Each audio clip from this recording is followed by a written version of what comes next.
It didn't look like a divorce hearing. It looked like a performance choreographed by money and sharpened by pride.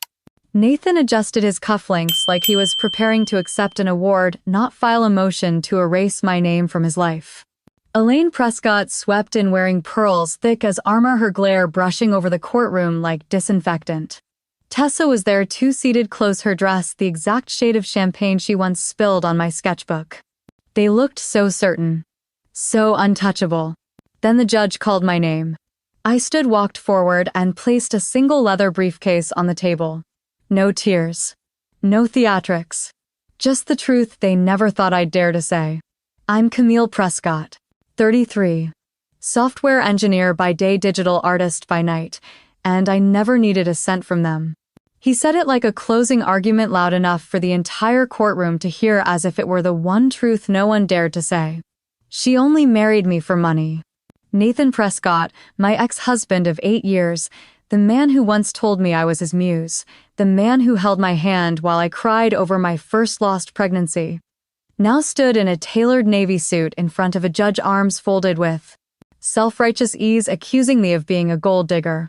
I sat in silence, my palms resting flat on my lap, the fabric of my black dress smooth and uncreased. I wore no jewelry, no lipstick. My hair was pulled back in a neat twist. I wanted to look like I was there for business, not sympathy. Behind me I heard the faint rustle of silk and whispers. Elaine Prescott, Nathan's mother, always made her presence known. Her perfume lingered like obligation, thick, sweet, and suffocating. Well, you can't expect more from a girl who paints for a living, she had once whispered to her country club friends. She's very modest, she'd say, drawing out the word like it tasted bitter. Today, she sat 2 rows behind me, flanked by her carefully curated circle of women, all in pastel suits and pearls. One of them let out a stifled laugh when Nathan's voice echoed again across the courtroom.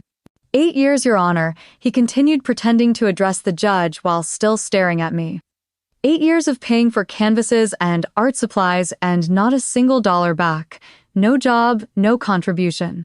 My lawyer Harold King didn't flinch. He scribbled something on a yellow notepad, then placed a firm hand on my forearm. Not yet, his gesture said. I nodded. Nathan paced once theatrically, like he had seen on those legal dramas he watched late at night. I provided everything, he said. A home in Lake Oswego. Cars. Private healthcare. Vacations. And in return I got someone who locked herself in a studio and painted pictures of horses. I felt my jaw clench at that. They weren't just horses, but this wasn't the moment. Your Honor, he said again, returning to his seat beside his attorney, a man who looked barely 30 and far too amused for a divorce trial. I tried, Nathan added, his tone shifting to faux vulnerability. I really did. But she never wanted a family. Never wanted to be part of mine. That part, I admit, almost made me laugh. Elaine let out a breathy sigh behind me, like the line had touched her deeply. One of her friends murmured something sympathetic. My chest felt tight, but not with sadness. It was something else. Not anger. Not shame. Something steady rising. Judge Whitmore, a woman in her late 50s with tired eyes and a reputation for zero tolerance on theatrics, finally spoke. Let's proceed with the formal statements. I watched Nathan lean back in his chair, smug. He thought he'd won the room. He always did. I glanced around. Courtroom 6 Ampere wasn't packed, but there were enough observers, journalists, interns, maybe a few interested members of the community who recognized the name Prescott. Nathan had insisted on making this public. He wanted the narrative.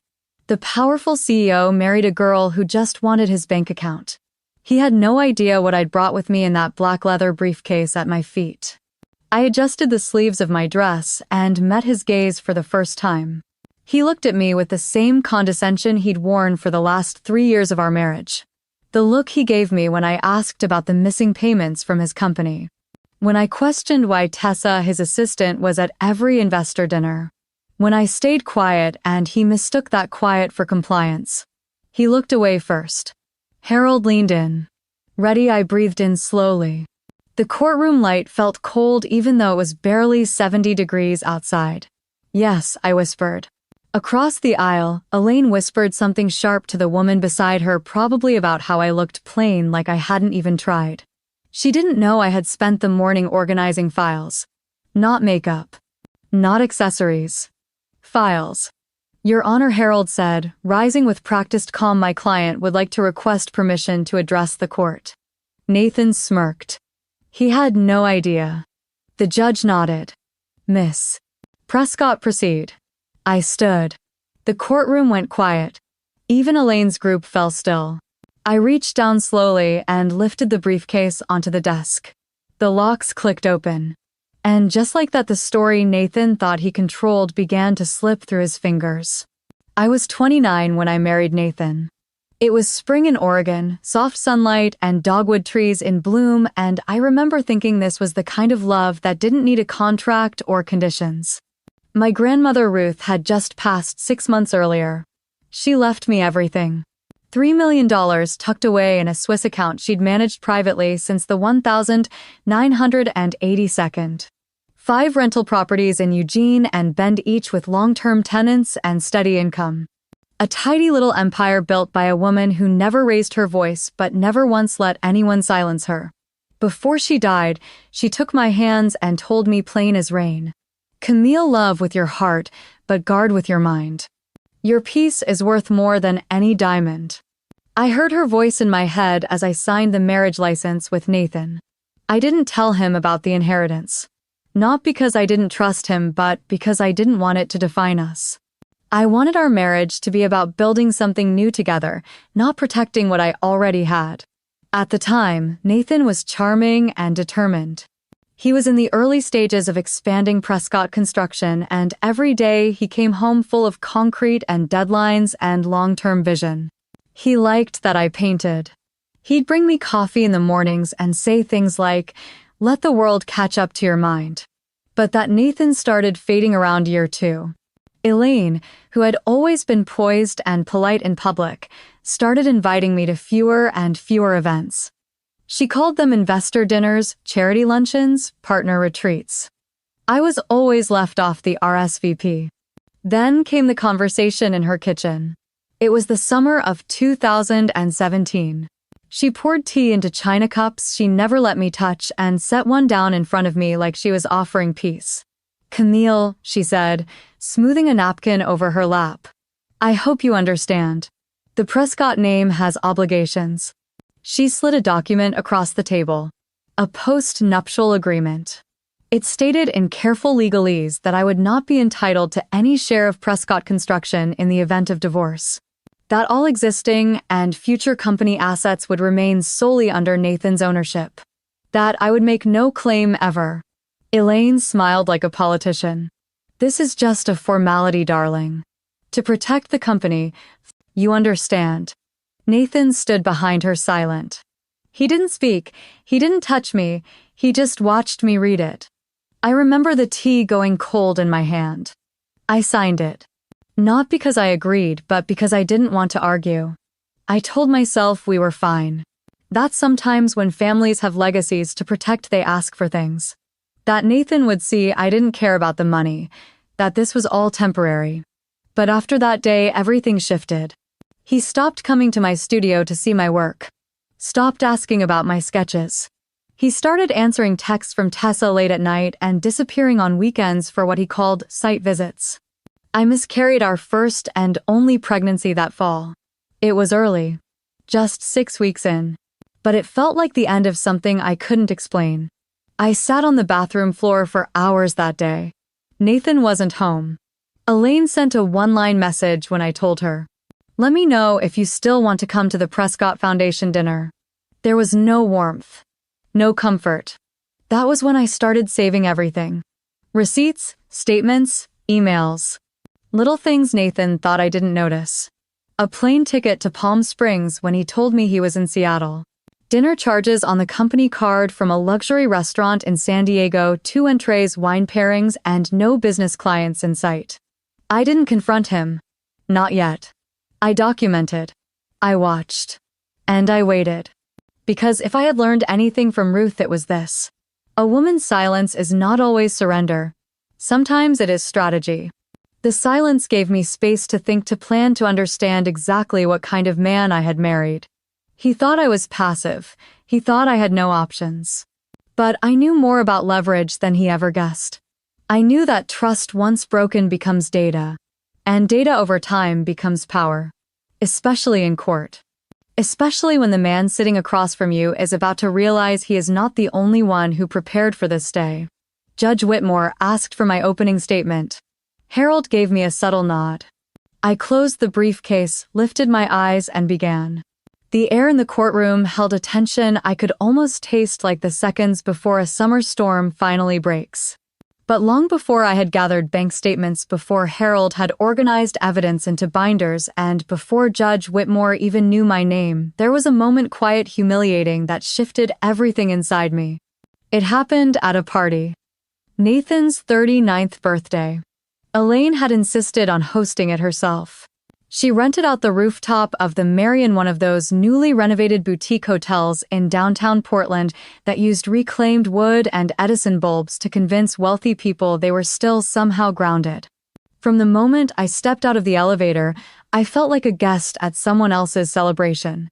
The string quartet was playing Vivaldi, and the guests, developers, city council donors, investors, and their spouses clustered into groups with the ease of people who'd known each other for years. I recognized maybe 5 faces. None turned to greet me. At the welcome table, I searched for my name among the calligraphy place cards. Kamala Prescott. The A was missing. The last name was misspelled. I stared at it for a second too long before pocketing it and walking in. Nathan was across the room wearing a navy blazer that fit too perfectly to be anything but custom. He stood with Tessa Monroe, his assistant, who was laughing at something he'd said. Her dress was emerald green, fitted and expensive, and her hand was resting lightly on his forearm. Elaine saw me before he did. "Camille," she called out with a smile so practiced it could have been rehearsed. "How wonderful of you to make it." She kissed the air near my cheek, then stepped aside so someone could hand her another glass of rosé. Nathan looked over and gave me the barest nod, the kind you offer a distant colleague, not a wife. "This is Tessa," Elaine said, her voice lifting. "She's been such a gift to our family and the company." Nathan's right hand. Tessa smiled, her lipstick sharp against her white teeth. I managed a nod. "It's lovely to meet you," I said. She turned back to Nathan before responding. No one asked where I'd been. No one commented on my dress or even mentioned my work. Elaine quickly moved on to another guest, someone from the city planning office, and I was left standing beside the carved fruit tray holding a champagne flute I hadn't even wanted. Eventually, I found my assigned seat. It was at the far end of the patio near the swinging kitchen doors. A staff member brushed past and apologized, mistaking me for event support. The table wasn't full. A few strangers offered polite smiles. One man was on his phone the entire time. My name card wrong, as it had been placed upside down. The napkin was paper, not linen. The glass had water spots. From where I sat, I could barely hear the speeches, but I saw enough. Elaine stood near the cake, holding a mic like a senator addressing her base. "Tonight is not just a celebration of Nathan," she said. "It's a celebration of leadership, of legacy, of vision." She turned to Tessa and reached for her hand. "And behind every great man is a woman who makes the machine run. Tessa, you have been that woman for our family and our company." People clapped. Someone whistled. Tessa laughed like she didn't expect the praise, though her shoulders lifted with pride. I stayed seated. I didn't clap. I sipped my water and looked straight ahead. The knife didn't land all at once. It turned slowly, inch by inch. Later that night, back at the house, Nathan poured himself a drink and sat on the couch like nothing had happened. "Fun party," he said. "You should thank your mother," I replied. "She worked hard." He didn't catch the bitterness in my voice. I took off my earrings in the bathroom and stared at myself in the mirror. I looked the same, but I didn't feel like me anymore. I opened the drawer where I kept old sketchbooks and pulled out my tablet instead. I opened a new folder. Title: Evidence. I began with a list. Nathan's birthday, misspelled name card, seating by the kitchen, Elaine's public praise of Tessa. No acknowledgement of Camille, Nathan's silence. I added photos I'd discreetly taken of the seating chart, the card, the speech. A part of me hated myself for needing to do this.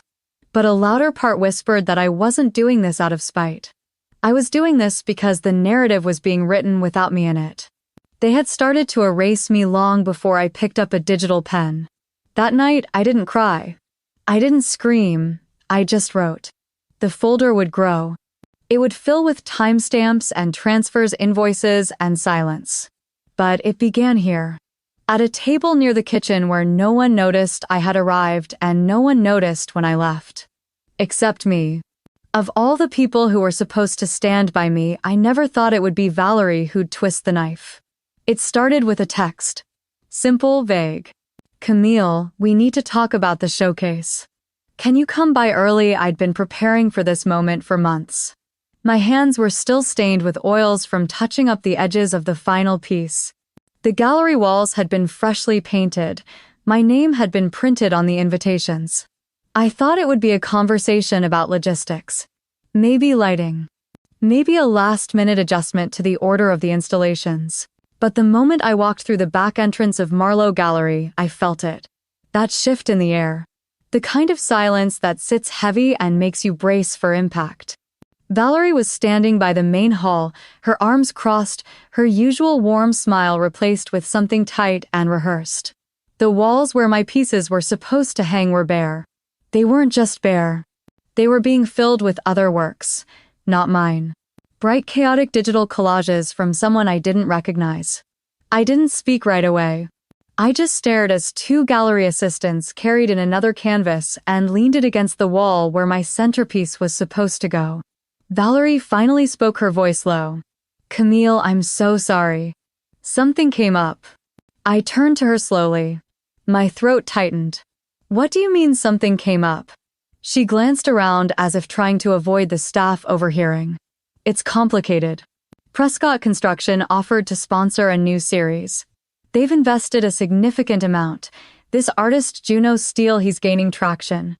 They wanted him as the new face of the exhibit. There's press involved. A donor gala, you're canceling my show. For a construction-backed influencer, it's not just that. It's business, Camille.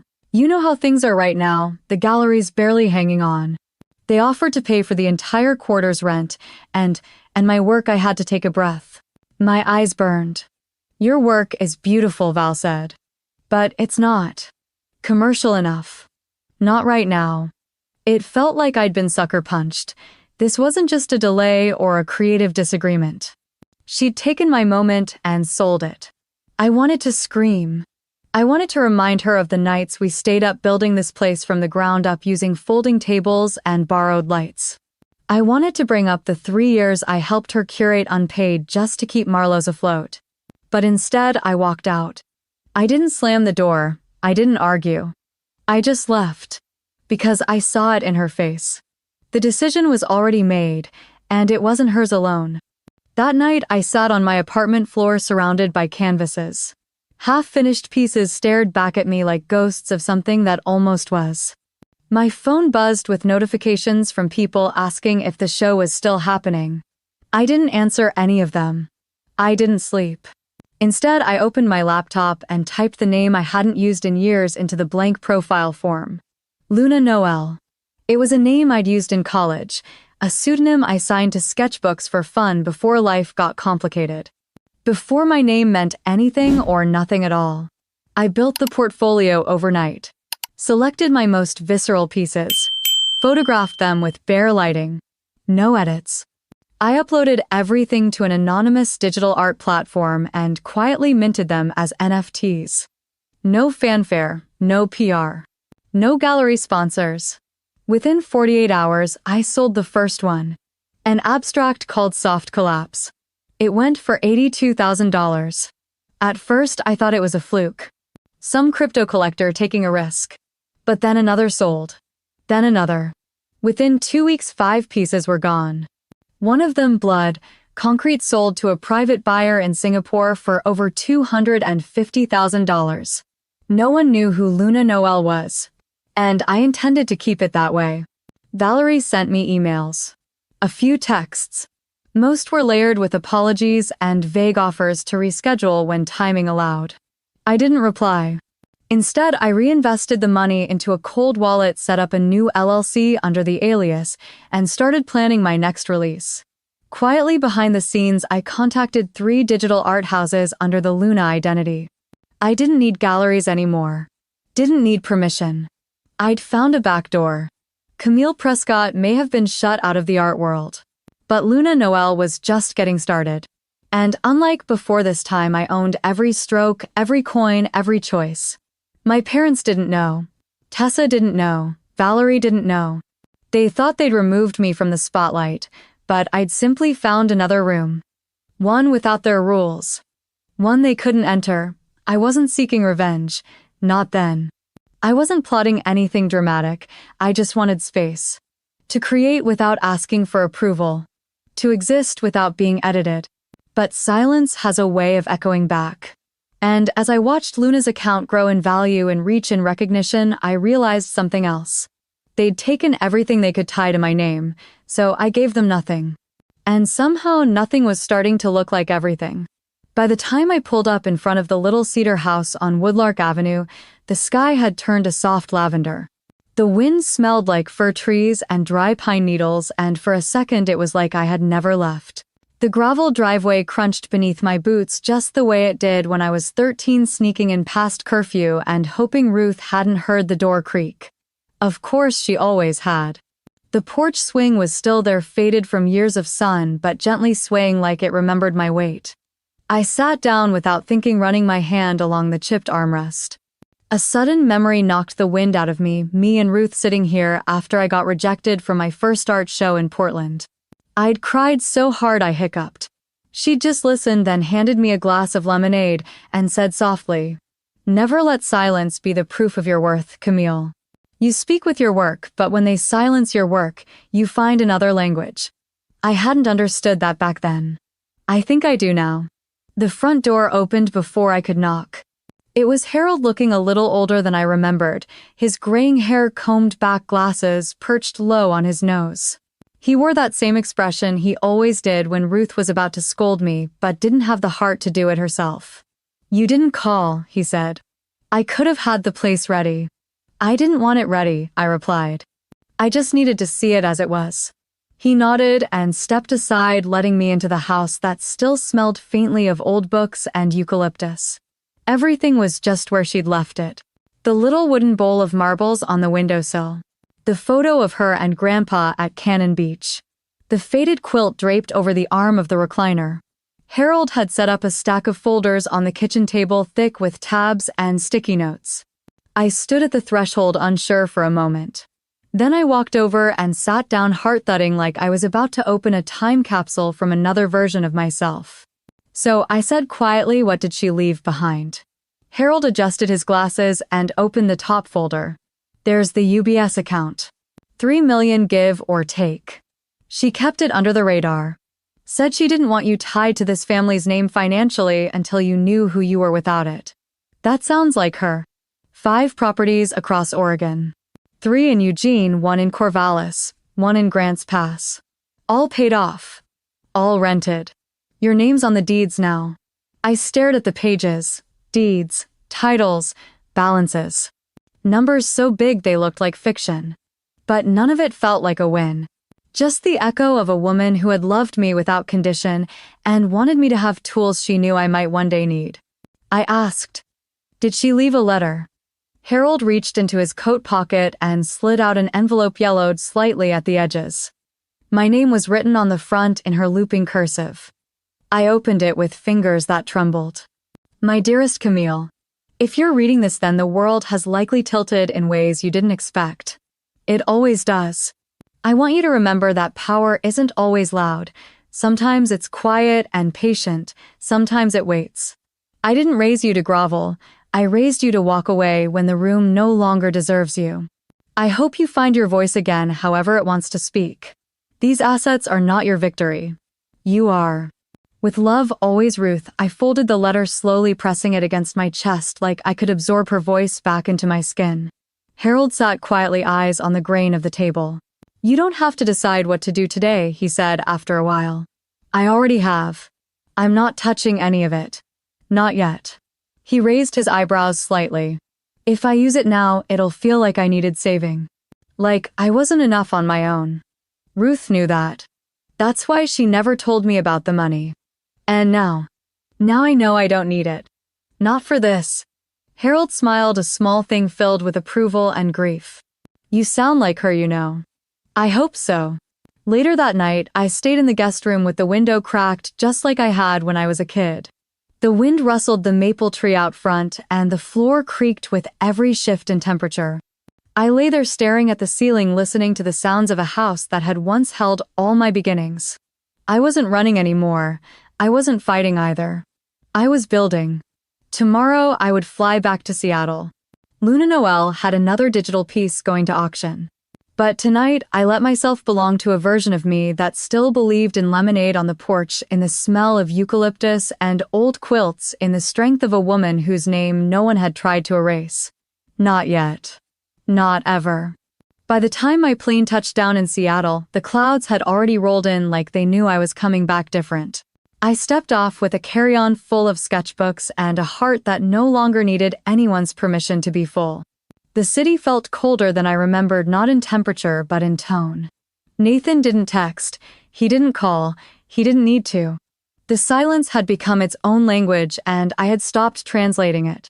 That night, as the streetlights flickered through our bedroom blinds, I sat in the corner of my studio, the one he never bothered to ask about. My monitor glowed soft blue, casting shadows over half-finished canvases and tangled cords. I opened the folder named Wild Horse. File by file, I layered her back into motion, this creature I had imagined as myself. A horse made of smoke and flame, shattering every chain they tried to bind her with. She wasn't graceful, she was fury made visible. While Nathan drank wine with investors in Manhattan, I was negotiating royalties with a gallery in Berlin. He thought I stayed home to rest. In truth, I had never worked harder in my life. Each night he left was a night I used. While he posted stories of rooftop cocktails with Tessa tagging her under the table, I posted nothing. Luna Noel posted everything. Valerie came by one afternoon. She let herself in like always, a bouquet of peonies in one hand and a bag of overpriced macarons in the other. She talked about herself for 20 minutes straight while I stirred honey into tea. Then, in a voice she thought was kind, she looked at one of my digital prints and said the words that must have tasted sweet on her tongue. You're still doing these. Elaine always said you were a hobbyist, not a real artist. But hey, at least you're keeping busy. I didn't argue. I didn't defend. I smiled. The way Ruth had once smiled when someone told her lemon trees didn't grow in Oregon. That night I finished the third panel of Wild Horse. The flames on her mane twisted into a crown. I didn't tell Valerie that piece would headline a virtual exhibit across 5 countries. She'd see it when the time was right, or not. It didn't matter anymore. Sometimes I wondered if they ever thought of me while they were together. Nathan and Tessa. Did he tell her he loved me once, that I had named our dog? That I had painted the mural in our hallway, each bloom carrying a memory he said he'd never forget? Or did she only know the version he served on a silver tray, edited and cruelly? Convenient, I stopped checking his location. I stopped asking when he'd be home. When he came back smelling like her shampoo, I'd excuse myself to the studio. And there, under the hum of the computer fan and the low buzz of city life, I built something real. Bit by bit, Luna's collector base grew. Crypto bids poured in from Paris, Seoul, Dubai. Some nights I could hear their excitement through the screen, strangers thrilled by a digital mare running wild through fire. Camille Nathan called from the hallway one evening. His voice slurred slightly. You ever think about coming with me to New York sometime? Just to, I don't know, see what I do? I kept my back to him, one hand on the stylus. The 4th panel was almost done. The chains had melted. The horse's eyes now mirrored my own. Calm, focused, free. That's all right, I said. I've got my own deadlines. Cool, he said, already halfway down the hall. You're just, yeah, busy. Got it. The next day I shipped 3 signed prints under my alias to a private collector in Milan. They paid in Ethereum and the funds cleared within seconds. I used none of it. The money from Ruth remained untouched. The digital empire I was building was entirely mine. Clean, earned, anonymous. When Tessa launched her new jewelry line and tagged Nathan as executive advisor, I turned off my phone. That evening, I started the final piece of Wild Horse. This time the background was quiet. No flames. Just a dawn sky and the silhouette of the horse walking free, her hooves no longer bound to fire but light. I hadn't decided whether to auction it yet. Maybe I'd keep it, frame it, hang it behind glass where no one could say it wasn't worth something. Or maybe I'd burn it like they burned every version of me they couldn't control. I hadn't decided yet. But that night I slept. The next morning my inbox was full. Elaine had forwarded a stack of legal documents through the company's legal team marked urgent, review and sign today. The top file was a glossy deck labeled Strategic Reintegration of Offshore Capital. That was their euphemism. In reality, it was a scheme to redirect investor money through a fake shell company Nathan had set up in the British Virgin Islands. I sat at my kitchen counter, coffee in hand, scanning each page. There it was. Line item 47C. A transfer of $4.8 million to Greyhawk Ventures Limited. I clicked through to the entity's records. The address listed was a P.O. box. No actual board. No operations. Just Nathan's name as strategic advisor. They didn't even bother to hide it well. Around 10, Elaine called. Her voice was tight, polite in the way someone is when they assume you'll fold. Camille, we need your signature by close of business. The board's voting on the reinvestment structure Friday. Nathan's already signed and we're moving forward. I kept my voice even. Elaine, I can't sign this. Greyhawk Ventures isn't real. It's a shell company and this is textbook money laundering. There was a pause. Then a cold laugh. You always were dramatic. This is how modern capital works. And I'm not asking, Camille. I'm telling you. If you want to maintain any stake in the firm your father built, you'll sign the damn paper. I didn't respond. I ended the call, walked straight to the safe in my study, and pulled out the folder I'd built over the last 6 months. Bank statements, wire transfers, screenshots. A full timeline of transactions between Tessa, Nathan, and their fake ventures. That afternoon, Nathan showed up unannounced at my condo. He still had a key. You're making this harder than it needs to be, he said, stepping inside like he owned the place. His tone was cool, calm, like he was giving me one last chance to be reasonable. You committed fraud, I said, walking past him to the kitchen. You used my name and signature to move funds into a fake company. That's not business. That's a crime. He shrugged. Camille, no one's going to investigate this. These kinds of transactions happen every day. This is how we stay ahead. And honestly, you should be thanking me. This will double the firm's valuation in a year. I turned, resting my hands on the counter. Is that why you married me? Because I made your firm look legitimate. He didn't answer. 2 days later, I received a petition for divorce via courier. Not an email. Not a conversation. A legal envelope dropped at my door like a dead bird. Inside, the documents outlined a complete financial severance. Nathan claimed I had contributed nothing of monetary value to the marriage, that I was unfit to manage assets, and that I had interfered with lawful business activities. There was a note stapled to the top. 3 sentences. Sign and return by Friday. This doesn't have to be ugly. Let's end this like adults. I didn't scream. I didn't cry. I called Ethan. They're cornering me, I said quietly. And I think they think I'll just take the hit. Ethan exhaled slowly on the other end. Camille, do you still have the documentation? Everything on Greyhawk? Yes. And more. Tessa's brokerage firm is tied to it too. I've got their entire chain of fund movements mapped out. I even traced 2 of their clients, one's a shell for an Eastern European arms syndicate. There was silence. Then Ethan spoke again, calm and deliberate. Then here's what we do. First, we send an official tip-off request to the IRS's Criminal Investigation Division.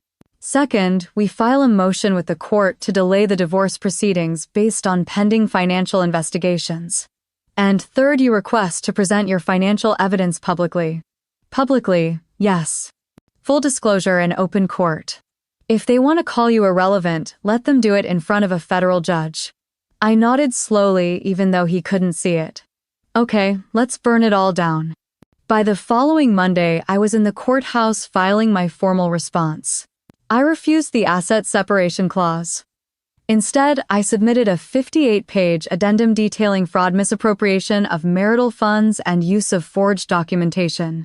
Attached were 3 sealed affidavits, one from a financial forensics expert, one from a former contractor hired by Tessa's firm, and one from me.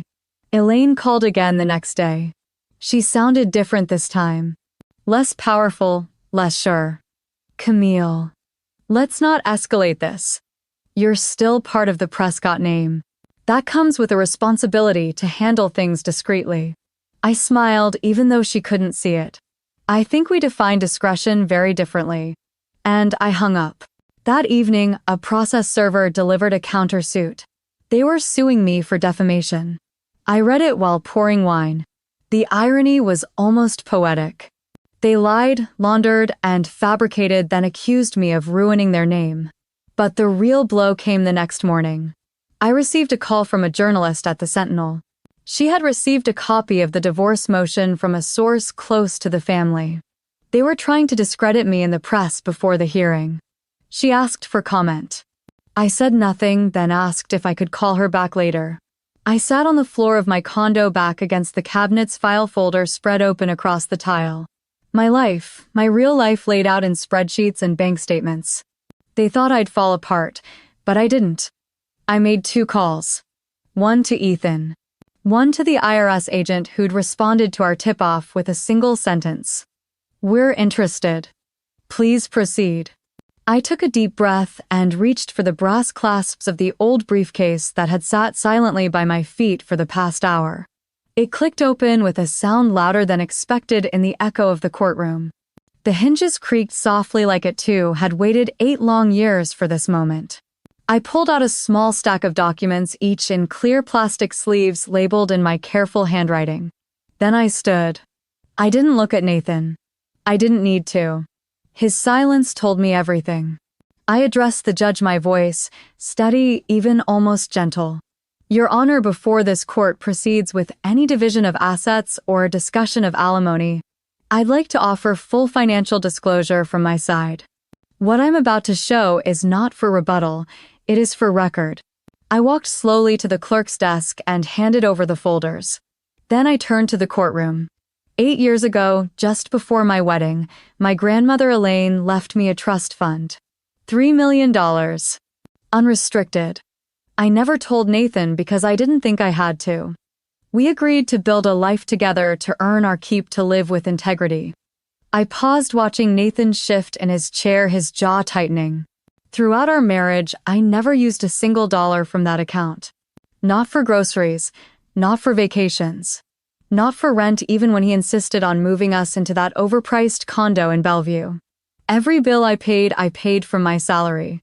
Every birthday gift I bought for his family came from my freelance contracts. Every time his sister's kids needed something, I covered it from my own savings. Because I thought that's what love did. It showed up. Behind me I could hear murmurs, tiny rustlings, a breath caught here and there. I didn't look back. Nathan, on the other hand, told people I married him for money. That I was draining him. That I'd landed a cushy life and spent my days playing house while he worked 80-hour weeks. But let me be clear. I have bank statements from the past 8 years. Not 1 cent of his income was ever touched for my expenses. Not even for coffee. I brought my own. I packed my lunch. I wore the same 3 pairs of shoes for 5 years. Because I wanted to be independent even in marriage. And then came the hardest part. But when I realized my independence was being weaponized against me, turned into a story of entitlement, of manipulation, I understood something very clearly. It wasn't about money. It was about narrative.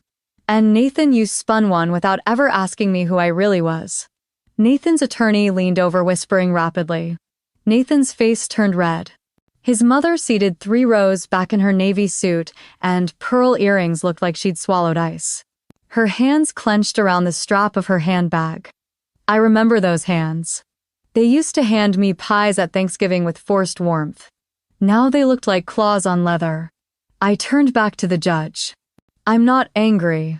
Not anymore. But I'm tired of being misunderstood. So let me say it plainly. You said I married you for money. But I never needed yours. I walked back to the witness stand, lifted the remaining folder, and opened it to a page highlighted in yellow. These are wire transfer records from my grandmother's account, untouched since the day she signed it over to me. $3 million earning modest interest, never withdrawn. You'll see that the only activity is quarterly reporting and annual tax payments, all paid from the interest itself. The judge looked over the papers, his brow furrowed in concentration.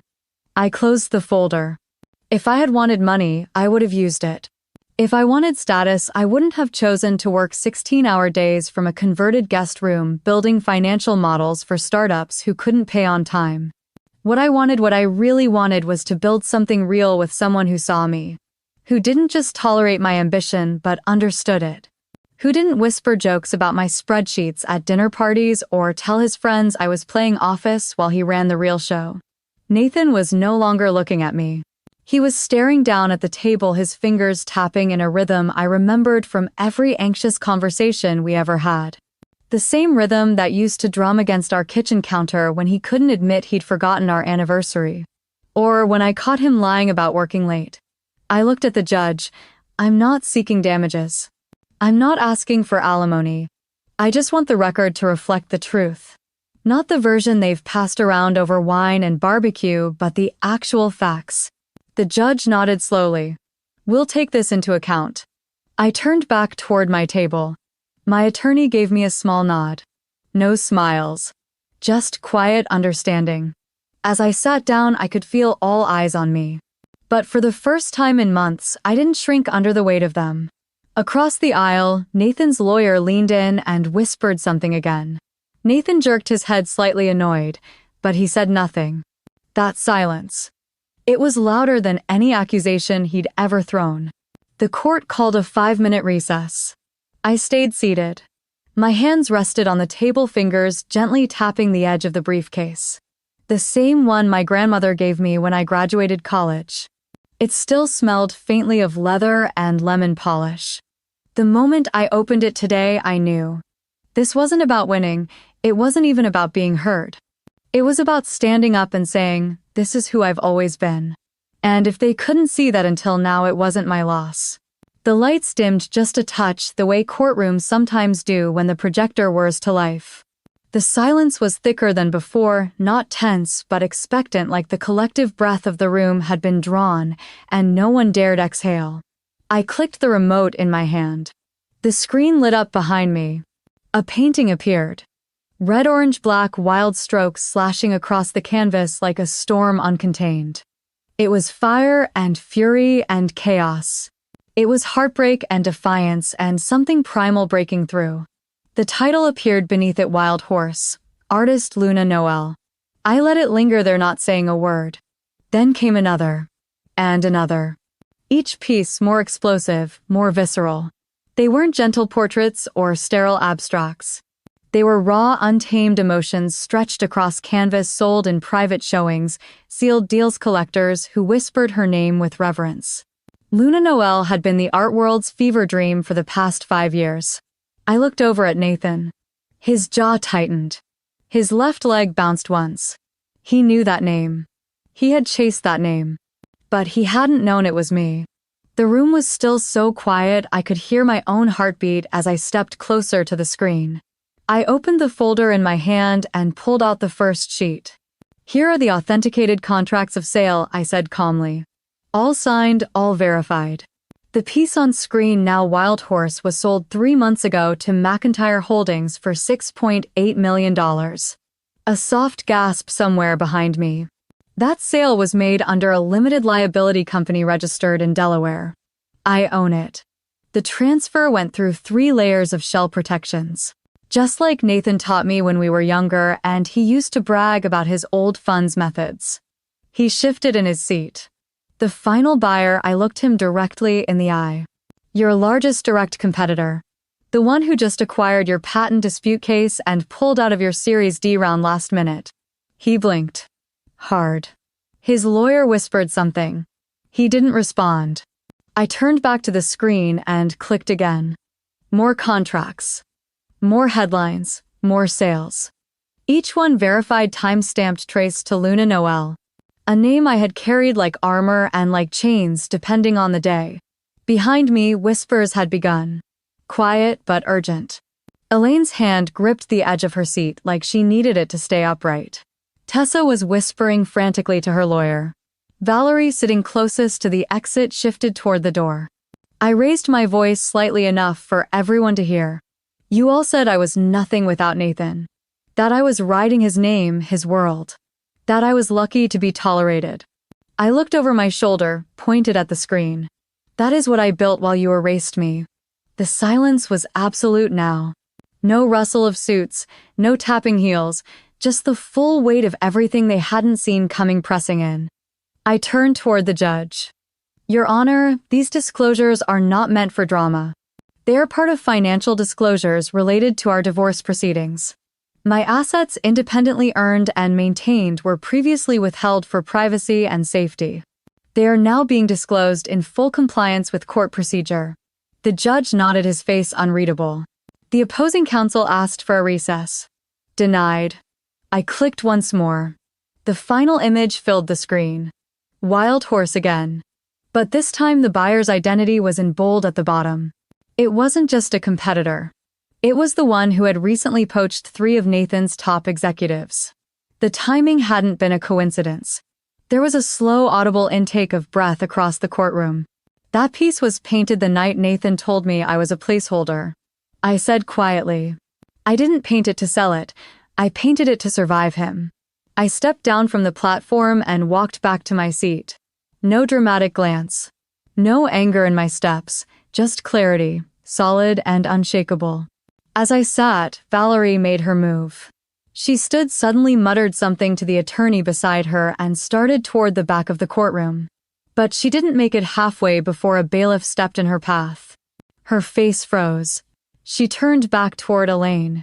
Elaine didn't even look at her. Her gaze was locked on me. And for the first time, I saw something in her eyes that had never been there before. Fear. Not of me, but of everything she hadn't known, everything she had dismissed, everything she had helped destroy. Tessa leaned forward, her voice urgent, too low for me to hear the words, but I saw the panic in her gestures. Meanwhile, I just sat there. Still. Calm. Like the eye of the storm they had tried to summon against me. And I didn't need to lift a finger.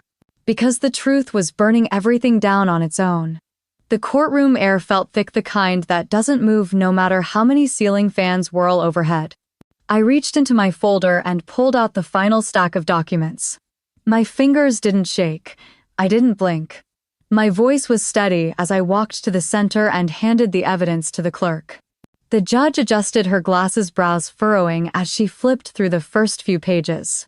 Behind me, I could hear a whisper ripple through the crowd. The presiding IRS agent leaned forward, eyes scanning faster than mine ever could. It was all there. Every transfer, every forged ledger, every wire to the offshore accounts registered under shell corporations in Belize and Cyprus. And most damning of all, the emails.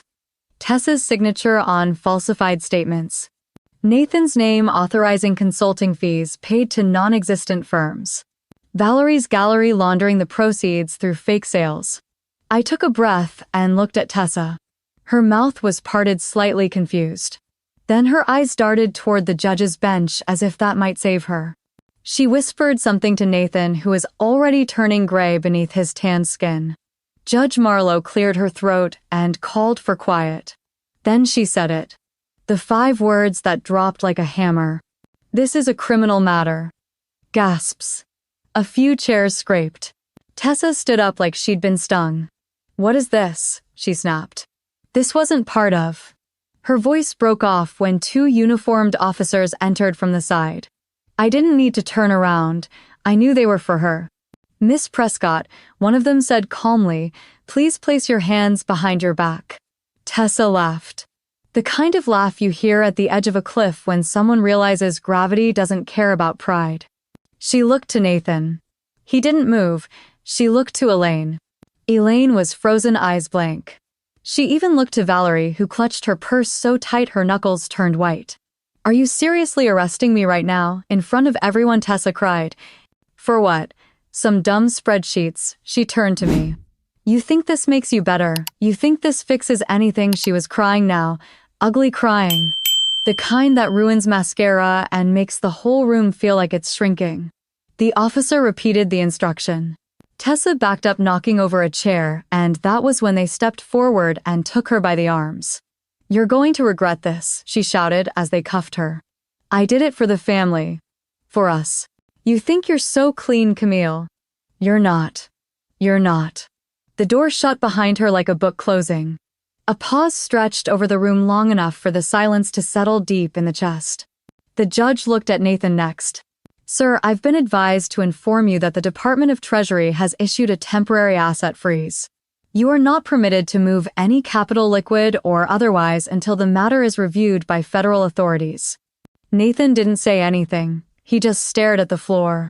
For a second, I wondered if he even heard her. Then I saw it. His hand twitching on the armrest. Barely, but it was enough. I turned to Valerie, who had slipped halfway toward the aisle.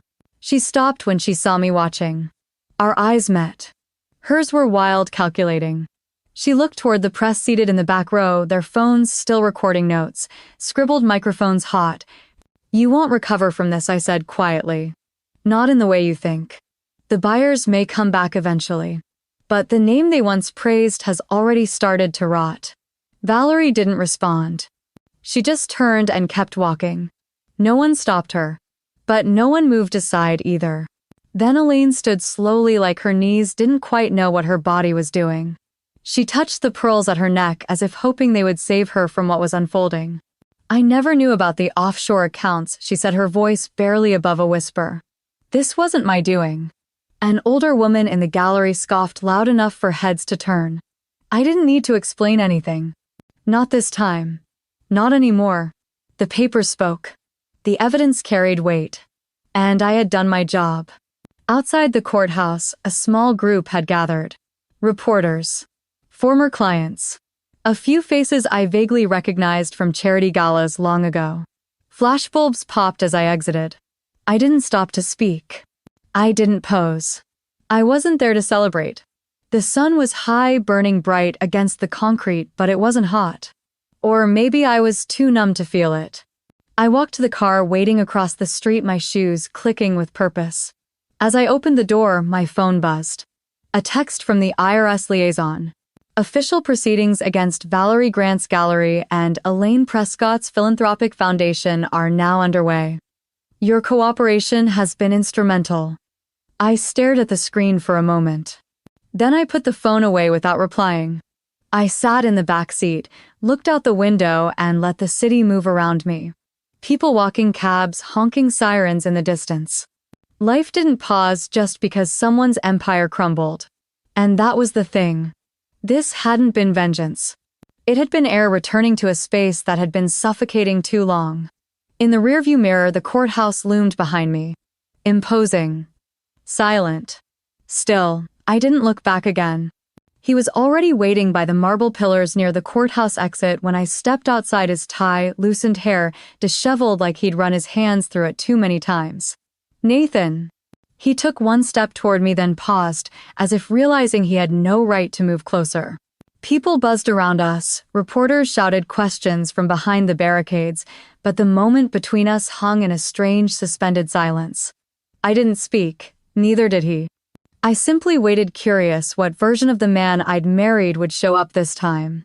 Finally, he exhaled sharply and asked the question I'd always known would come. "Why didn't you ever tell me about the trust? About the offshore accounts? The money?" His voice wasn't angry, not even resentful, just tired. Like a man who'd been playing a game and only now realized he never knew the rules. I watched him carefully. For once, he wasn't performing. There was no edge of smugness, no attempt to dominate the conversation or spin the narrative. Just a man undone by the weight of what he never saw coming. "Because you never really wanted to know," I said quietly. "You needed to believe I was the lucky one in the marriage. The grateful one. The dependent. He swallowed, his jaw tensing, but he didn't deny it. You let everyone believe I was just some clever little trophy with a sharp brain and no roots. And I let you. Because I needed to see what you'd do when you thought I had nothing. And he looked straight at me, eyes bloodshot and honest in a way that might have meant something years ago. You became the kind of man who needed to stand taller by shrinking the people around you, including me. I thought you loved me, he said, voice barely audible. I did, I said, but not the version of me you loved. His face fell, and for a brief second I saw the boy he must have once been. Ambitious, insecure, hungry. But not cruel. Not yet. Elaine appeared, then flanked by two of her country club friends who conveniently pretended they didn't know her. She walked slower than usual, heels clacking a little too sharply against the pavement, pearls gleaming under the gray Portland sky. She didn't speak right away. Just stopped a few feet away, eyes scanning me like I was a riddle she still hadn't solved. I thought she might offer a cutting remark. Some parting jab about betrayal or bloodlines or what a disappointment I'd always been. But instead her gaze softened slightly and then she turned away. That was it. No apology. No confrontation. Just quiet acknowledgement that her version of control had evaporated with the truth. She walked off without looking back, and none of the reporters followed her. No cameras flashed in her direction. The silence that followed felt heavier than any insult she could have hurled. Nathan glanced between me and his mother, then said, almost to himself, I don't think I ever really saw you. I nodded, not bitter. Just tired. I know. So what now? That was the question, wasn't it? I took a breath, adjusting the strap of my bag over my shoulder. Now I go live the life I built before any of you knew I existed. I have a company to rebuild, people who believe in me. And peace that doesn't ask for permission. His voice cracked slightly when he asked, was any of it real? I turned to him one last time. The part where I stayed even when I knew better, that was real. But love that demands you shrink isn't love, it's leverage. I didn't wait for his response. By the time I made it to the street, a light rain had begun to fall, soft and clean, as if Portland itself wanted to wash away the past few years.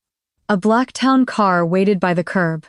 Inside, Mark sat with his laptop open, tie off, sleeves rolled, tapping away at something he'd probably rewrite 3 times before he let me see it. When I climbed in, he didn't ask what happened. He just looked at me and gave a quiet nod. I leaned back against the seat, watching the courthouse disappear in the rearview mirror. The city moved on around us, unaware that something irreversible had just ended. Or maybe it had begun. I didn't feel victorious. I didn't feel vindicated. I felt clear. Some endings don't need trumpets, just doors that no longer open. And some people don't need revenge. Just the grace to walk away before the fire consumes them too. The gallery smelled of fresh paint, soft leather, and something faintly sweet like orange blossom. 3 months had passed since the trial, but it felt like an entire lifetime had bloomed between then and now. My name hung in gold letters across the entrance of the Seattle Modern Arts Pavilion, Camille Prescott. Untamed Fire. That night, I wasn't anyone's fiancé or fallback or stepping stone. I was the artist, the founder, the storm. Inside, the main hall pulsed with quiet awe. A slow-moving crowd circled around the centerpiece of the show, a 20-foot mixed-media sculpture of a wild horse mid-leap, its mane flaring like flames, hooves cracking the last threads of a broken chain. Wild horse. It had taken me weeks of sleepless nights to build her. And when she stood upright in the center of that room, I cried, not because she was finished, but because I had finally started. Journalists hovered near the base of the sculpture, murmuring into mics, jotting notes. Critics I used to study in art school stood in small clusters, whispering things I never dreamed they'd say about my work. One of them, a woman in a dark green blazer, turned to her colleague and said softly, "This doesn't just speak, it howls." Behind the main wall, we had set up a small stage and microphone. A white sign to the right read, "In support of women rising from financial abuse, all proceeds from Untamed Fire will go toward the Emberlight Fund." I stepped up when the time came, feeling the soft spotlight warm my face. Cameras clicked. The room stilled. I spoke plainly, just as I had written it in my journal that first night alone in Bali. That there is a violence that doesn't bruise the skin but hollows the spirit. That when a woman is told she's only valuable as a mirror, eventually she stops recognizing her own reflection. That I had almost believed them. Almost. But our creation was rebellion. So I rebelled. And I would keep doing so. Afterward, they asked questions. A young reporter from a local station raised her hand, eyes bright behind round glasses. "Camille, do you think you've forgiven them?" I smiled gently, watching the sculpture's shadow ripple against the wall like firelight. Forgiveness is not about setting them free. It's about untying the anchor around your own ankle. So I forgave them, not for them to sleep better, but so I could fly. There were murmurs of agreement, a few tears. A round of applause rose slowly and built, echoing through the rafters. Nathan had been sentenced to 12 years in federal prison for financial fraud, wire tampering, and obstruction of justice. His lawyer had tried to argue diminished capacity, but the emails told the story better than any defense could. Valerie's company folded 3 weeks after the verdict. Investors pulled out, her assets were frozen. She'd filed for bankruptcy under a shell LLC and disappeared from social media. Elaine, perhaps the most surprising of all, withdrew quietly into a gated property in Napa. She hadn't spoken to the press once. A single bouquet of white calla lilies had arrived anonymously at the gallery on opening day. No card. Tessa's civil trial was still ongoing. I had chosen not to testify again. My attorneys had all the documents they needed, and I had nothing left to say to her. She had sent a letter, long and tearful and looping in tone. I never opened it. I left it sealed in a drawer because sometimes silence is the only answer someone has earned. Mark was there that night, standing near the edge of the crowd, hands tucked in his pockets, watching me with that quiet steadiness that had drawn me to him in the first place. He had never asked me to be smaller, never resented the fire. He had only asked one thing, that I not dim myself to fit into anyone else's cage again. After the speeches and the tour, after the champagne had run dry and the guests began to drift out under the falling night, I slipped off my heels and stepped outside onto the back terrace. The air smelled like rain and cedar. The city buzzed in the distance, but here in this moment it was still. He joined me a minute later, offering a glass of water instead of wine. I took it, grateful. "You did it," he said. "Number, I'm just starting." We stood like that, not speaking, just breathing in the night.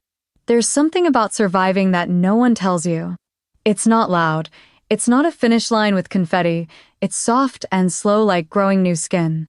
You carry scars, sure, but you carry strength too, that horse inside the gallery. She wasn't just me. She was every woman who had been told she was difficult, dramatic, too much. Every girl who had been used, silenced, rewritten. She was rage and rebirth. And she would never be bridled again. I think that's what freedom really is. Not revenge, not victory. Just the ability to choose how your story ends, and I chose this. If you've ever been underestimated, erased, or called worthless, and you stood anyway, spoke anyway, dared anyway, leave a single dot in the comments below. Your story matters. And you deserve to see yourself in stories like this.